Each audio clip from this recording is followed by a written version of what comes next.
ఏంటి ముసుకేసుకుని ఏంటో వెతుకుతుంది అని అనుకుంటున్నారా? ఇప్పుడు ఎక్కడ చూసినా కానీ, ఎక్కడికైనా ప్రైవేట్ ప్లేసెస్ కానీ, పబ్లిక్ ప్లేసెస్ కానీ, ఎక్కడికి వెళ్ళినా కానీ, ఎక్కడ చూసినా కానీ ఈ స్కార్ఫ్లు కట్టుకుని ఉంటున్నారు ఆడపిల్లలు చాలా మంది. అరే నేను అని వాళ్ళకి తెలియకూడదు, నా ఐడెంటిటీ నేను దాచిపెట్టుకుంటాను అని చెప్పి. పేరెంట్స్ ఏమో నా కూతురు పలానా అని చెప్పుకోవాలి అందరూ సగర్వంగా అని చెప్పి పేరెంట్స్ కోరుకుంటుంటే, మీరేమో నా ఐడెంటిటీ నేను దాచుకుంటాను, ఈ తప్పు పని చేస్తున్నాను కాబట్టి ఎవరికి తెలియకూడదు అని చెప్పని అంటూ ఉంటున్నారు.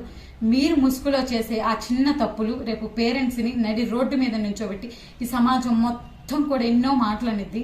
అప్పుడు వాళ్ళు ముసుగుతో వాళ్ళ మొహాలు దాచుకోలేక ఎంతో ఇబ్బంది పడిపోతారు. కాబట్టి ఒక్కసారి ఆలోచించండి.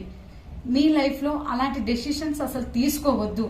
ఏ వస్తువు దేనికి ఉపయోగించాలో దానికే ఉపయోగించండి. అలాగే స్కార్ఫ్ ఎండొస్తే వేసుకోవడానికో, లేకపోతే డస్ట్ పడకుండా వేసుకోవడానికో. అలాగే కానీ ఎవరో నన్ను చూసి గుర్తుపట్టి నేను పలానా అని చెప్పి నన్ను పాయింట్అవుట్ చేస్తారు అన్న విధంగా మాత్రం ఈ స్కార్ఫ్ని అస్సలు వాడొద్దు ప్లీజ్. నా బంగారు తల్లిలు కదా, ప్లీజ్ వినండి అమ్మా.